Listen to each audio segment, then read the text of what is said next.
तर इकडे बारामती लोकसभा मतदारसंघाची उमेदवारी जाहीर झाल्यानंतर सुनेत्रा पवार यांनी प्रचाराचा नारळ फोडलाय।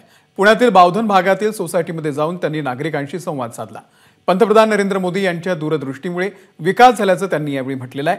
तर याच विकासाचा धागा धरून अजितदादांनी पायी होण्याचा निर्णय घेतल्याचं देखील त्यांनी म्हटलंय। आपल्याला माहिती आहे की आपले आदरणीय पंतप्रधान साहेब मोदी साहेबांच्या नेतृत्वाखाली देशाचा विकास अतिशय त्यांचं जे मोठं विजन आहे त्यामुळे जगभरामध्ये त्यांना विकास पुरुष म्हणून ओळखलं जात आहे। आणि मोदी साहेबांच्या दूरदृष्टीच्या अत्यंत वेगाने गेल्या 10 वर्षांमध्ये आपण पाहिलेलं आहे की देशाचा विकास अतिशय वेगाने झालेला आहे। याच विकासाचा धागा आदरणीय दादांनी सुद्धा धरून आपण त्यांचं पायी होण्याचं ठरवलेलं आहे। एबीपी माझा, उघडा डोळे बघा नीट।